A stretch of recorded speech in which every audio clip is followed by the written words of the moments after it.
Bienvenue à cette nouvelle édition de La Monette. Aujourd'hui, on reçoit Papa Rouillot, qui est une distillerie guadeloupéenne lancée en 2021, productrice de rhum agricole premium et qui, on le verra, nous offre une nouvelle approche de la production du rhum aux Antilles. Donc, toute l'équipe Monette est très heureuse de recevoir le cofondateur de cette enseigne, Joris Gali, avec nous.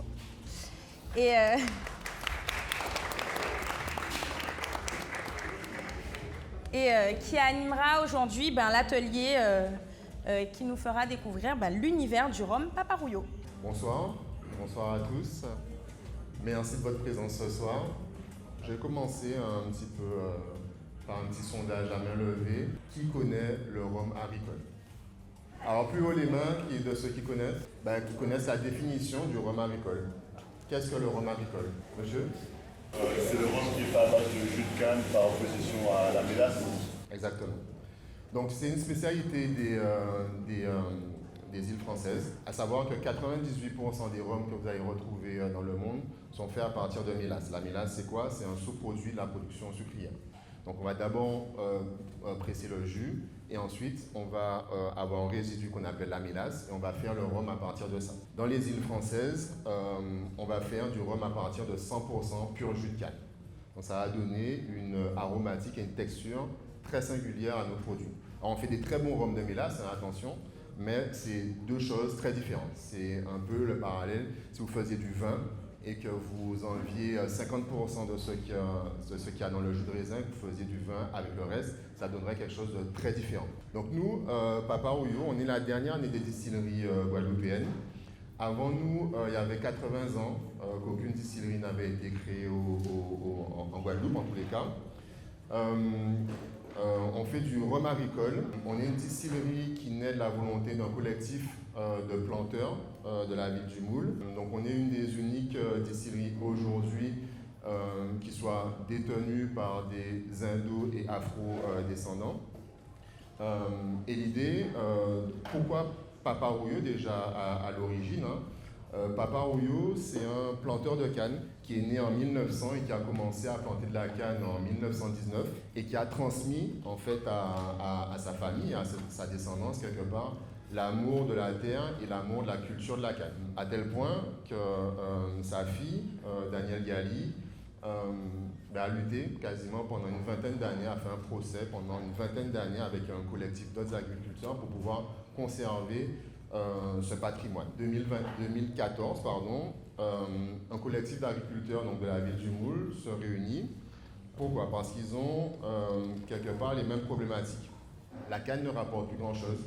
De la ramener à l'usine aujourd'hui, soit pour le rhum, soit pour le sucre, financièrement, surtout quand on a des petites parcelles, ça ne rapporte plus grand-chose. Et tous ces planteurs qui sont un peu voisins de nos parcelles aujourd'hui sur Borland, ont un petit peu la même problématique. Ils ont des petites parcelles, sont un petit peu pas forcément super planes, donc en fin de campagne, une année sur deux, les opérateurs qui récoltent la canne ne vont pas venir récolter la canne. Donc une année sur deux, c'est une perte financière, même si ce sont des petites parcelles, ça reste une perte financière pour les agriculteurs. Donc on se réunit avec un collectif d'agriculteurs qui, je vais faire l'histoire peut-être courte, décide en gros qu'est-ce qu'on fait. Est-ce qu'on rase tout et on fait des lotissements, ce qui pourrait être assez rentable, ou est-ce qu'on essaie de créer un projet qui va permettre de valoriser ce qu'on considère être un patrimoine guadeloupéen, un patrimoine antillais qui est la canne à sucre. Et donc on fait un certain nombre de réunions, beaucoup de réunions d'ailleurs, pour arriver à ce qui nous apparaît comme l'évidence aujourd'hui. Faisons du rhum. Et faisons du rhum dans un pays où on fait déjà ce qu'on va considérer être du rhum d'excellence. Comment faire un rhum d'exception? Donc toute la réflexion va partir de là, en partant donc de la réflexion agricole jusqu'à la partie process, et de se dire qu'on va prendre les choix pour proposer un rhum d'exception. Donc chez Papa Rouillot, on va parler notamment beaucoup de terroir et des hommes, puisque le terroir, c'est plusieurs composantes. Le terroir, c'est effectivement le sol, c'est aussi le climat, c'est aussi les variétés qu'on va venir exploiter sur ce sol, et c'est aussi les hommes. les techniques de fabrication, les techniques agricoles. Donc sur la première composante, donc nous on est sur la Guadeloupe, je ne sais pas s'il n'y a que des Guadeloupéens ou pas, mais voilà la carte de la Guadeloupe un petit peu. Alors on est sur deux grands terroirs on va dire, mais il y a des sous-terroirs, la Grande Terre, ici, et la Basse Terre, ici. Donc pour ceux qui ne le savent pas, la Grande Terre est plutôt un socle argilo-calcaire avec un climat très sec. Quand on va avoir sur la Basse Terre un socle plutôt volcanique avec un climat plutôt frais. D'accord ? Donc sur la Grande Terre, on va avoir ce socle argilo-calcaire. Donc argilo-calcaire, c'est-à-dire qu'on va avoir une couche d'argile et ensuite avoir un socle très rocailleux, mais très poreux aussi. Donc ce qui va avoir comme incidence, qu'on va avoir peut-être l'eau ne reste pas sur un sol comme ça. Donc on va avoir un stress hydrique très important sur la canne à sucre. Donc on vous dit souvent que les cannes sur la basse terre on a des tonnages beaucoup plus importants puisque ce sont des cannes qui sont très riches en eau, très lourdes en eau, quand sur la grande terre on va avoir des cannes qui sont plutôt pauvres en eau mais très riches en sucre. D'accord ? Ensuite sur la partie climat, donc on a un climat très sec, donc avec une évapotranspiration importante, donc d'où l'aspect très sucré des cannes de la Grande Terre. Et on a aussi ces alizés de l'Atlantique qui vont venir effectivement enrichir les sols et déposer une couche saline sur la canne à sucre qui va venir la protéger aussi des maladies. Ensuite, dans le projet Papa Rouillot, on va cultiver 2 grandes variétés de cannes. Il faut savoir qu'il y a environ près de 4000 variétés de cannes différentes. Pas toutes utilisées pour l'exploitation agricole ou intensive, mais il y a 4000 variétés. Nous, on en utilise 2 principales, que sont la canne rouge, qui est une des cannes les plus largement utilisées sur la Guadeloupe, et en région Grande Terre qu'en région Basse Terre, et la canne blanche. Alors ces 2 cannes vont apporter 2 choses assez différentes. La canne rouge, on va la planter sur les parcelles qui sont plutôt irriguées, qui sont plutôt riches en eau. C'est une canne qui a besoin de beaucoup d'eau, mais c'est une canne qui va pousser très haut et qui va venir aussi capter tout ce qui est en brun marin. Elle va apporter des touches plutôt un peu minérales et épicées au produit final. La canne blanche, elle par contre, c'est une canne qui, elle, va pousser plutôt sur des parcelles sèches, les parcelles qui ne sont pas irrigables. Elle a besoin de très peu d'eau, elle va arriver à maturité très tôt, et ensuite, elle va se gonfler en sucre. Elle, c'est une canne qui va plutôt apporter de la rondeur et de la sucrosité au produit final. Dernier élément du terroir, ce sont les hommes. Alors, nous, quand on a décidé de se lancer et venant effectivement de ce milieu agricole, le constat c'était qu'on a une industrie aujourd'hui du rhum qui est une industrie qui part d'un produit agricole, mais dont on ne parle pas des agriculteurs. Alors là, j'aime bien aussi faire le parallèle avec le vin. Imaginez un monde de vin où on ne parle pas du vigneron. Ça serait quand même un petit peu étrange. Aujourd'hui, on ne parle pas du planteur, on ne parle pas de l'agriculteur qui est derrière la culture de la canne. Et quand on s'assied avec ces agriculteurs, on apprend sur la canne. Ils peuvent vous parler pendant 3 heures de canne et vous allez apprendre sur la canne.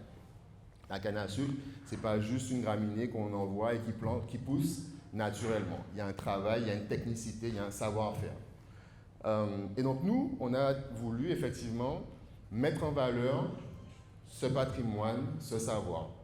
Et on a inventé ce terme qu'on ne s'approprie pas, qu'on appelle les maîtres canniers, pour effectivement venir valoriser ce travail. Parce qu'on se rend compte aussi, quand on va sur les exploitations, que les maîtres canniers, en l'occurrence, ils ne sont pas tout jeunes en fait.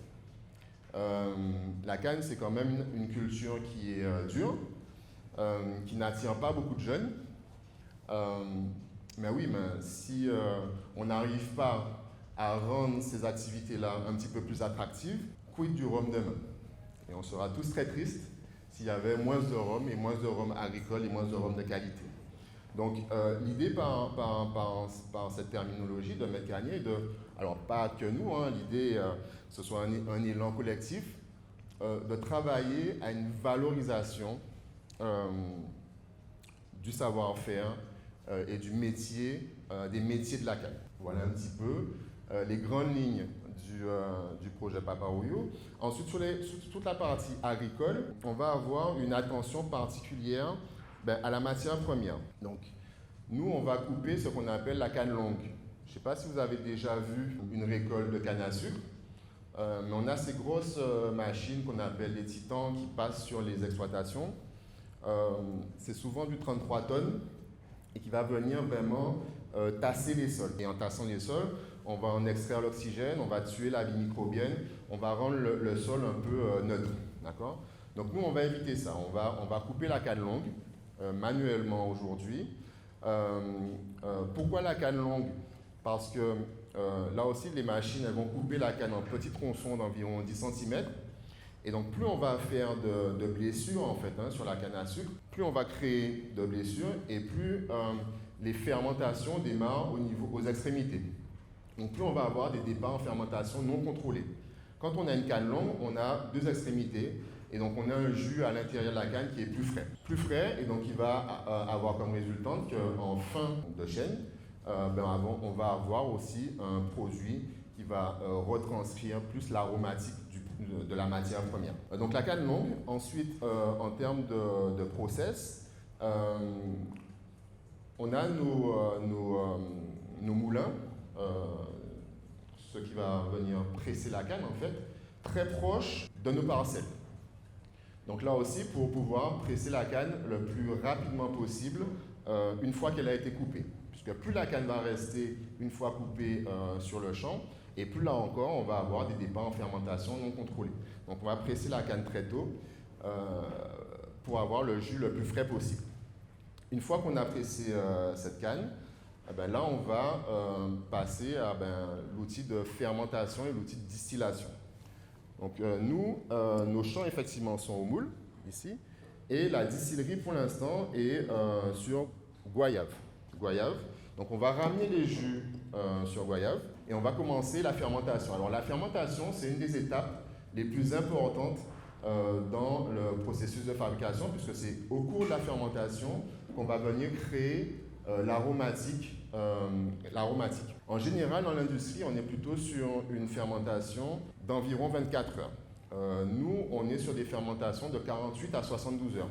On va prolonger les fermentations. On va contrôler aussi différents paramètres dans les fermentations, paramètres de pH, d'acidité et paramètres de température pour mettre les levures dans des conditions idéales pour qu'elles créent les meilleurs arômes et les meilleurs alcools possibles. Savoir qu'une levure stressée va pouvoir créer différents types d'alcool et pas de l'éthanol qui, effectivement, nous, c'est ce qu'on va rechercher dans le produit final. Donc 48 à 72 heures de fermentation.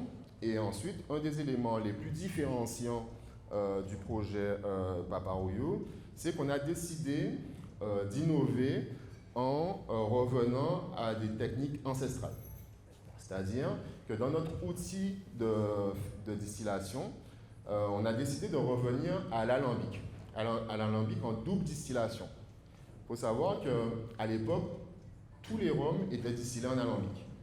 Ce que le père Labat, on parle beaucoup du père Labat comme quelqu'un qui a révolutionné la production du rhum aux Antilles, ce qui ramène justement dans ses valises, c'est l'alambic charentais. L'alambic charentais, vous allez peut-être le voir sur les images, c'est une ancienne technique de distillation qu'on utilise encore aujourd'hui pour les grands cognacs et les grands whisky. D'accord ? Donc c'est une méthode de distillation qui va favoriser le goût et la distinction d'aromatiques particulières. Aujourd'hui, nous sommes quasiment les seuls à utiliser un alambic en double distillation, c'est-à-dire qu'on va vraiment faire une double distillation, je vais vous expliquer après, puisque 98% des distilleries antillaises utilisent ce qu'on appelle la colonne créole. Alors la colonne créole, c'est une distillation continue qui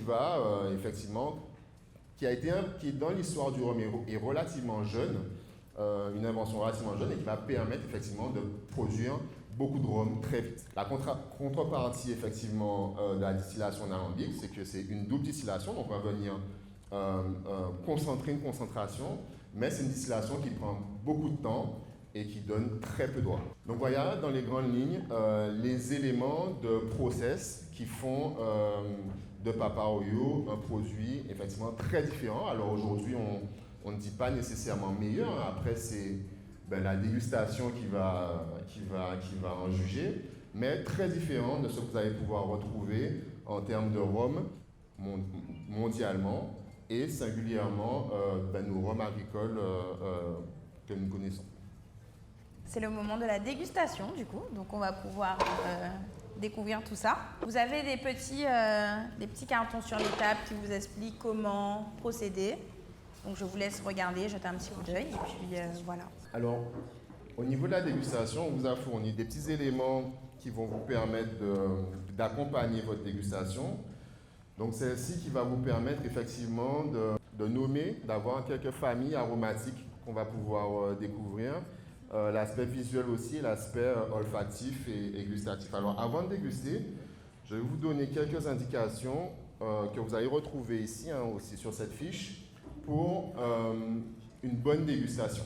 D'accord? Alors, tout d'abord, vous avez des verres ici qui sont des verres un petit peu œnologiques et qui vont permettre effectivement une répartition de l'aromatique, une concentration aussi de l'aromatique. Donc, dans un premier temps, un verre, ça se tient par le pied, surtout pas par le calice, parce qu'on va venir réchauffer le produit, mettre des taches aussi sur le calice et c'est pas très sexy.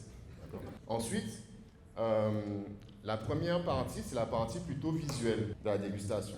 Donc la partie visuelle, pour la partie visuelle, on va faire rouler le produit sur les parois du verre, à l'horizontale, ou vous pouvez essayer à la verticale un petit peu, mais plutôt à l'horizontale, d'accord? Et ensuite, on va redresser le verre et on va regarder les larmes. C'est la même chose un petit peu qu'on va avoir dans le vin, sauf que là, effectivement, il y a quelques petites singularités pour les spiritueux. Donc, en fonction de la taille des larmes et de leur vitesse, de la vitesse à laquelle elles vont couler, ça va vous donner des indications sur la texture du rhum. Est-ce que c'est un rhum sec?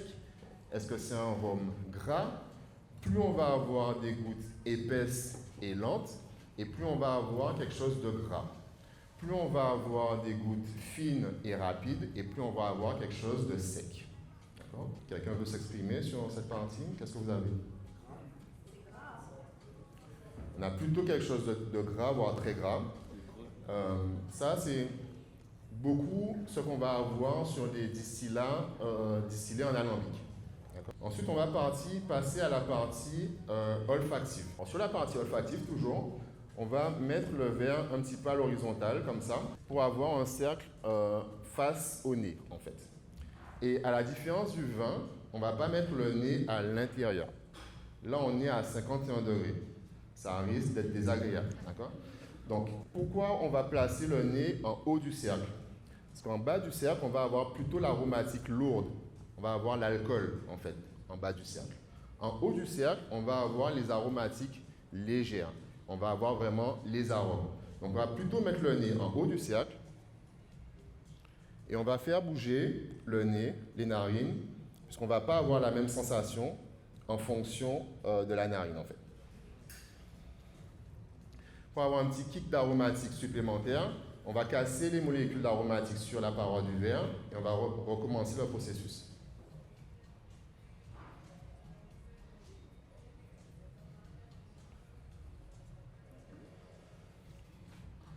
Vous distinguez des choses, ça vous rappelle des choses que vous avez déjà senties. Alors souvent, ce qu'on a sur des dégustations comme ça, c'est souvent des notes un petit peu assez fraîches, des notes un petit peu d'agrumes, des notes de fleurs blanches et surtout des notes de canne à sucre. Donc on a beaucoup la canne à sucre qui revient. Évidemment, c'est un alcool fait à partir de canne à sucre. D'accord? On va passer à l'aspect gustatif. Et donc là, c'est le premier de la journée pour tout le monde. Donc là, on est à 51 degrés. Normalement, vous devez être en principe déjà un petit peu habitué à ça. Mais si c'est le premier de la journée, on va faire ce qu'on appelle le first kiss. Donc on va embrasser le rhum. Donc on ne va pas en mettre tout de suite en bouche, on va plutôt en mettre sur les lèvres pour préparer le palais. Donc là, normalement, vous avez déjà un petit peu, quand vous inspirez, un petit peu d'aromatique. D'accord? Et là, on a préparé le palais. Et là, on va en mettre très très peu en bouche. On va essayer de le garder en bouche et de le mâcher sans ajouter d'air. Donc on ne va pas grumer comme pour le vin. On n'ajoute pas d'air, ça va augmenter la sensation alcooleuse. On va le garder en bouche et le mâcher et ajouter un petit peu de salive progressivement. Très très peu en bouche. Donc on est sur des rhums qui se veulent des rhums de dégustation. Bon, alors, une fois que vous avez acheté votre bouteille, vous faites ce que vous voulez avec. Mais on va plutôt déguster seul. D'accord? Donc c'est un rhum qui a déjà sa sucrosité. Il n'y a pas nécessairement besoin de lui rajouter du sucre. C'est un rhum qui a déjà ses agrumes, des petites notes d'agrumes, de citron, etc. Donc il n'y a pas vraiment besoin de lui rajouter quelque chose d'autre. C'est un rhum que vous avez déjà avalé, mais qui est encore là. Il continue à évoluer en bouche. C'est ce qu'on appelle la longueur. C'est ce qu'on va rechercher dans un spiritueux. Un spiritueux qu'on va avaler et qu'une fois avalé, on l'a aussitôt oublié puisqu'il n'y a plus de goût, c'est pas vraiment ce qu'on va rechercher. Nous, on va rechercher effectivement cette longueur. On va passer au deuxième rhum.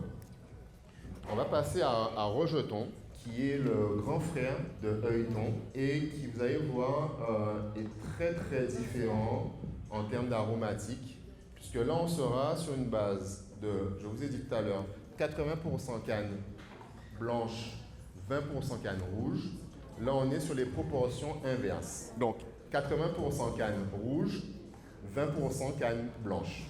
D'accord? Donc, là, on va monter un petit peu en degré. T'es à 51. Là, on va... Pardon? Alors, ça peut être indigestif, c'est apprécié indigestif, mais le petit punch n'est pas nécessairement indigestif. C'est quelque chose qu'on va avoir en apéritif. C'est quelque chose qu'on peut avoir en apéritif. Ou alors, en pairing avec un bon cigare, avec des aliments. Il y a une vraie montée en gamme aujourd'hui, hein. Il n'y a pas que Papa Rouillot, mais des rhums agricoles et des rhums agricoles anciens. Et il y a une vraie proposition aujourd'hui sur les rhums premium, et qui se veulent des rhums de dégustation. Et c'est des produits aujourd'hui qui sont comparés à d'autres spiritueux, c'est-à-dire qu'il y a beaucoup de gens qui viennent du monde du cognac par exemple, ou des bourbons et des whisky, et qui ont l'habitude de consommer ces choses-là seuls, et qui ont l'habitude donc d'analyser et de faire une dégustation analytique, ce qu'on a un petit peu fait. Et donc c'est important que nous aussi, on puisse goûter nos produits blancs et pouvoir en parler. Parce que quand on va aujourd'hui sur les marchés hors de la Guadeloupe ou de la Martinique, où on a ces habitudes de consommation qui sont soit tiponches, soit secs, mais envoyés dans le gosier, ce qui sont des matières, des traditions hein, qu'il faut conserver. Mais il faut effectivement aussi développer cette partie un petit peu analytique et expliquer nos produits. Comme je dis à beaucoup de gens, c'est vrai qu'on a une tendance aux Antilles d'être très territorial par rapport à nos rhums. C'est-à-dire qu'on est de Basse-Terre, on boit du Bologne. On est de Grande-Terre, on boit du Damoiseau. On est de la Martinique, on boit que de la Martinique. Mais imaginez un amateur de vin qui ne buvrait que du Bourgogne. Est-ce que c'est vraiment un amateur ou est-ce que c'est un fan? Non, aujourd'hui, effectivement, quand on aime un produit, effectivement, il faut pouvoir s'ouvrir. Et en fonction des situations, choisir telle ou telle maison parce que, voilà, telle ou telle émotion. Donc, on revient sur Rejeton. Donc, Rejeton, comme je le disais, donc pareil, hein, mêmes étapes, visuel. Donc, qu'est-ce que vous pouvez me dire sur le visuel? Si on est toujours sur une structure similaire. Olfactif, est-ce que vous avez les mêmes sensations d'un point de vue odeur, plus tannique, plus léger, d'accord? Alors on est sur quelque chose à 56. Non, mais... Et first kiss, et ensuite on y va. Bon, le first kiss c'est déjà moins indispensable là, puisqu'on est déjà sur le deuxième. Et ça, c'est des méthodes de dégustation que vous pouvez avoir sur n'importe quel spiritueux. Hein. C'est pas unique au rhum, c'est demain vous dégustez une tequila, un whisky, c'est la même chose. Alors là, on fait une dégustation accompagnée, mais l'idée c'est de vous donner les outils pour pouvoir déguster. Et s'il vous plaît, regardez les familles un peu aromatiques que vous avez sur votre fiche, puisque chaque palais va être différent. Et votre palette aromatique est liée à vos expériences de dégustation. C'est-à-dire que si vous allez dans le sud de la France, c'est rare qu'ils puissent vous dire que oui, c'est un goût de mangue, puisqu'il n'y a pas forcément ça dans leur palette aromatique, ou de quénette, ou de surette. D'accord ? Nous, aujourd'hui, effectivement, on va avoir une palette aromatique qui est généralement très différente des palettes aromatiques qu'on va retrouver pour d'autres spiritueux, par exemple. D'accord ? Donc ça, ce sont des choses qui sont très personnelles et qu'il faut développer dans le temps, en goûtant beaucoup de choses, de manière à développer sa bibliothèque olfactive.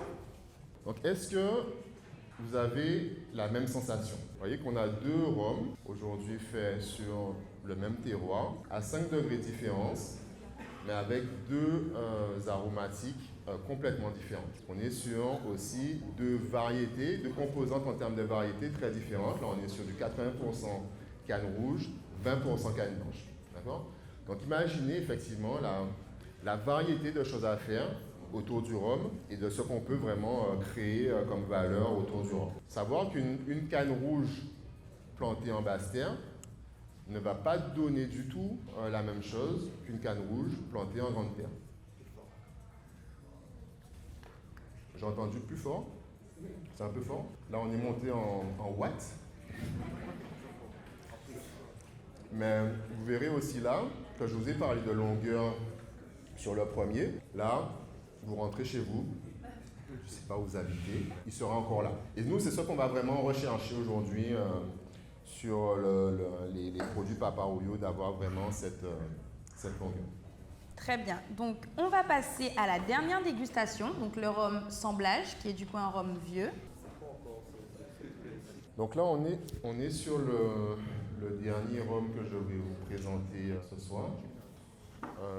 On est sur un produit qu'on a appelé Semblage ou assemblage, qui est ce qu'on appelle dans l'IG Guadeloupe, puisque la Martinique a une AOC, la Guadeloupe a opté pour une IG, qui est une indication géographique protégée. Dans l'IG Guadeloupe, il s'agit d'un ESB. Un ESB, c'est élevé sous bois. Des élevés sous bois sont des rhums qui ont été vieillis minimum 12 mois en fût de chêne. Sur celui-là, on est sur un 18 mois, donc on est sur un produit qui reste encore relativement jeune et qui a été vieilli dans 3 types de fûts différents. Alors, le vieillissement dans le spiritueux ou l'élevage, c'est une spécialité en soi. C'est une spécialité qui va prendre son ancrage dans le choix des fûts. Alors, comme je vous l'ai dit, ça doit être des fûts de chêne. Ça a été choisi comme ça parce que le chêne a des propriétés mécaniques et en termes d'aromatique qui permet effectivement le vieillissement. Donc, le choix des chênes, il y a différents types de chênes. On parle de terroir aussi dans le chêne. Donc aujourd'hui, on a du chêne français neuf, on a du chêne américain neuf et on a des fûts ex-cognac. Alors, les fûts français et américains, comme je vous ai dit, c'est des fûts effectivement dont le bois, les chênes proviennent de ces destinations-là. Et chaque chêne, chaque type de chêne, et il y en a d'autres, il y a du chêne japonais, il y a du chêne d'Europe de l'Est, chaque chêne va venir apporter une aromatique différente. Alors, de manière un peu large, le chêne français va plutôt apporter des notes un peu pâtissières, des notes un peu épicées. Quand le chêne américain va lui apporter plutôt des notes exotiques, banane, coco grillé. Le fût ex-cognac, lui, va apporter des notes un peu vineuses, des notes un petit peu de fruits confits. Donc en faisant passer effectivement le spiritueux de base dans ces différents fûts, on va venir effectivement complexifier l'aromatique du produit final. Donc là encore, pareil, maintenant vous êtes des experts. Donc visuel, olfactif, gustatif. Donc là, sur le visuel, on a quand même une petite chose en plus, parce qu'on va venir regarder la robe. Parce que là, on a un produit qui aura été coloré par le vieillissement. Alors souvent, les gens demandent, est-ce que vous faites du blanc ou du vieux? Parfois, je ne comprends pas la question. Parce qu'en fait, pour faire du vieux, il faut du blanc. On commence par le blanc. Et le vieillissement va être effectivement l'action de mettre le rhum blanc dans des fûts de chêne. D'accord? Sur Papa Royaux, on est sur des produits sans ajout de rien. C'est-à-dire, il est autorisé dans le rhum de rajouter du sucre pour donner de la rondeur. Donc ça, vous avez beaucoup ça sur les rhums de tradition hispanique, par exemple. C'est autorisé. Il est autorisé de rajouter des colorants pour donner l'impression de plus vieux. C'est autorisé. Nous, c'est du jus de canne et du fût. Point. Donc, Papa Royaux est la 10e distillerie guadeloupéenne. On sait aussi qu'elle évolue au sein d'une industrie qui n'est pas forcément centrée sur les mêmes valeurs que vous, et je pense à la notion de maître cagnier. Et je pense aussi aux moyens de production, donc le choix de l'alambic. Comment Papa Royaux, l'enseigne, a été reçue dans l'industrie? Alors, mitigé. Alors du public et des amateurs, beaucoup de curiosité, beaucoup d'intérêt, puisque une nouvelle distillerie aux Antilles, après 80 ans, avec quand même des éléments très différenciants en termes de production et d'approche, donc beaucoup d'intérêt. Et ça nous a valu effectivement assez rapidement d'attirer beaucoup d'intérêt de distributeurs à l'international. Donc on est content de ça. Aujourd'hui, on est distribué dans à peu près une dizaine de pays. Maintenant, au niveau de l'industrie, on va dire localement, bon, c'est déjà plus mitigé. C'est vrai que c'est une industrie, comme je vous ai dit, aujourd'hui, ça nous a pris, nous, en tant qu'agriculteurs, beaucoup de temps à se dire pourquoi pas le rhum, parce que quelque part, pour nous-mêmes, avec le recul, c'était pas évident de faire du rhum. Le rhum, la production, c'était pas pour nous en fait. Et de se rendre compte qu'au final, une fois qu'on a posé les problématiques, une fois qu'on s'est posé les bonnes questions, est-ce que c'est un problème de savoir-faire? Est-ce que c'est un problème financier? Est-ce que c'est un problème administratif? Donc on peut trouver en fait les solutions. Et donc, ensuite, de le faire et de se retrouver aujourd'hui dans un terroir, sur un territoire qui fait déjà du très bon rhum. Donc moi, je préfère voir ça d'un point de vue concurrence, sans ajouter d'autres concepts. Forcément, un concurrent qui voit un nouvel acteur arriver, ça ne lui fait pas forcément toujours plaisir. Donc, on va dire que mitigé dans le sens où quelques maisons aujourd'hui trouvent que Papa Royaux n'a pas sa place. Maintenant, d'autres maisons sont beaucoup plus avenantes à ce niveau-là. Donc, on navigue un petit peu dans cet univers-là. On assiste aussi depuis quelque temps à une sérieuse mobilisation des agriculteurs en France, et mobilisation qui n'est pas sans effet pour le territoire de la Guadeloupe. Et pour en cause, la récolte de la canne qui se déroule entre février et juin n'a toujours pas commencé. On a une mobilisation des agriculteurs de la Guadeloupe qui demandent une reconnaissance de leur travail et une nouvelle rémunération, parce qu'il faut savoir que maintenant, ils ne sont plus rémunérés sur la quantité, sur la production enfin, mais bien sur la qualité. Donc cette situation entraîne de nouveaux défis et de nouveaux enjeux, et on peut se demander quels sont ces nouveaux défis et ces nouveaux enjeux pour l'industrie, et quel impact aussi ça a sur l'industrie et plus précisément sur Papa Royaux. Bon, j'ai envie de dire que la réflexion même du projet Papa Royaux naît de ces problématiques aujourd'hui qui sont évoquées. C'est-à-dire que qu'est-ce que les planteurs demandent aujourd'hui? C'est une revalorisation de leur travail. Parce qu'aujourd'hui, planter de la canne est de moins en moins rentable pour l'agriculteur. Alors que de l'autre côté, on a des industries qui pour le sucre, c'est quand même un peu compliqué, mais il y a quand même des débouchés à l'international et qui, pour le rhum, aujourd'hui, est sur une tendance qui est relativement positive. Donc, nous, quelque part, l'idée de Papa Royaux, c'est une réponse à notre niveau, puisqu'on n'a pas matière, on n'a pas la prétention de répondre à toutes les problématiques de la filière, mais ça a été, nous, notre réponse à ces problématiques qui, aujourd'hui, sont évoquées, de manière à nous pouvoir contrôler la filière de la partie agricole, qui aujourd'hui, tristement, est à faible valeur ajoutée, jusqu'à la filière production et distribution, qui, elle, est à forte valeur ajoutée. On peut se poser la question du pourquoi l'aspect agricole est à faible valeur ajoutée, mais ça, c'est un peu la problématique de toutes les filières agricoles. Mais vous allez dans des régions comme... parce que nous, on n'a pas la prétention d'inventer beaucoup de choses, on aime bien s'inspirer. Vous allez dans des régions comme la Champagne, comme Cognac, comme la Bourgogne. Le foncier de l'agriculteur est une vraie valeur. L'agriculteur est riche de sa terre, en fait. En Guadeloupe, le foncier agricole, la terre agricole, tout le monde veut en acheter parce que ça ne vaut rien du tout. Donc ça donne un petit peu aussi l'image de comment on valorise nous-mêmes notre terroir. Et je pense qu'il y a une vraie conscience collective à avoir sur qu'est-ce que notre terroir peut nous apporter. Et ça vient certainement en liaison avec d'autres discussions qu'on va avoir aujourd'hui, mais notre singularité, c'est notre terroir.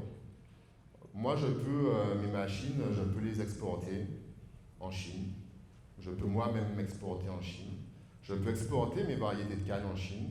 Enfin, je dis la Chine, ça pourrait être n'importe où. Mais le sol, le terroir, le climat, ça, on ne peut pas l'exporter. Et il y a d'autres terroirs qui l'ont déjà bien compris. Champagne, Cognac, Bourgogne, ils ont bien compris qu'ils doivent mettre de la valeur dans leur sol, puisque c'est encore eux qui le possèdent. Et s'ils mettent de la valeur à l'intérieur de ça, c'est encore eux qui vont gagner cette valeur-là. Alors, du coup, on a entendu l'histoire de Papa Rouyot. Qui était Papa Rouyot? Ce maître cannier, qui a été sa fille, Danielle Gali, qui s'est battue pendant une vingtaine d'années pour garder ses terres et qui a mené aujourd'hui à l'enseigne Papa Rouyot. On peut se poser la question, est-ce que ce choix d'entrer dans la production du rhum serait venu s'il n'y aurait pas eu cette histoire, cet héritage familial? Alors c'est vrai que je suis passé un peu vite sur Papa Rouyot, qui est mon arrière-grand-père, mais qui n'est pas qui n'est pas que mon seul arrière-grand-père aussi ce soir. Il y en a d'autres aujourd'hui ici dont c'est l'arrière-grand-père. Mais qui, selon nous, aurait pu... Pourquoi on a choisi Papa Rouyot, qui aurait pu être l'arrière-grand-père ou le grand-père de n'importe quel Guadeloupéen ou Antillais, puisqu'on a tous une ascendance agricole. Et en fait, c'est surtout une histoire de transmission. C'est-à-dire que Papa Rouyot, comme j'ai dit, a transmis à ses enfants l'amour de la culture, l'amour de la terre. J'ai parlé de Danielle Gali qui s'est battue pendant 20 ans. Alors, l'histoire de Papa Rouyot, le terrain de Papa Rouyot, qui sont environ 4 hectares sur la zone de Port-Lan-au-Moule, c'est ce qu'on appelait ils les avaient dans le cadre de ce qu'on appelle un colonnage. Un colonnage, c'est un contrat qui est très guadeloupéen, qui ressemble un petit peu au fermage en France métropolitaine et qui permettait à un planteur de louer du terrain en échange d'une partie de sa production. Mais avec l'idée que si ce terrain-là devait être vendu à terme, ils auraient la priorité à l'achat. Et en fait, avec le développement de la ville du Moule, à un moment, ces terrains-là ont dû être vendus pour justement faire accroître la ville. Et c'est là où intervient Danielle Gali, qui est ma grand-mère, et qui a décidé, et donc d'exproprier, de ne pas donner la priorité aux agriculteurs. Elle a fait des manifestations, des sittings, elle a réuni un collectif d'agriculteurs qui avaient la même problématique, bon, c'est un peu un trait familier a priori, autour d'elle. Et pendant 20 ans, ils ont fait un procès aux organismes propriétaires du terrain pour avoir le droit non pas de récupérer les terres, mais le droit d'acheter les terres. Donc ils ont eu au bout de 20 ans le droit de racheter ces terres. Cette même Danielle Gali, quand aujourd'hui on aurait pu venir lui dire bon, on va raser, on va faire un lotissement, elle ne vous aurait pas dit non nécessairement, mais c'est quelque chose qui intrinsèquement la dérangeait profondément parce que pour elle, la terre et la canne, c'était son patrimoine. Et donc non, je pense que sans cette transmission de valeurs, d'amour du terrain, d'amour du travail, d'exigence, de transmission, d'abnégation, d'éducation, sans la transmission de ces valeurs dans le temps, qui arrive jusqu'à moi, à travers mon père, je pense que nous, on ne serait pas arrivé à cette conclusion de faire du rhum. On aurait eu plein d'autres opportunités de faire autre chose. Mais comme je vous expliquais aussi, c'est pas juste un matin, on s'est réveillé, on s'est dit, on va faire du rhum. Ça a été une réflexion assez organique, assez longue, pour arriver au final à cette conclusion que il est important pour nous de valoriser ce patrimoine et qu'en valorisant son patrimoine, on pourra créer de la valeur.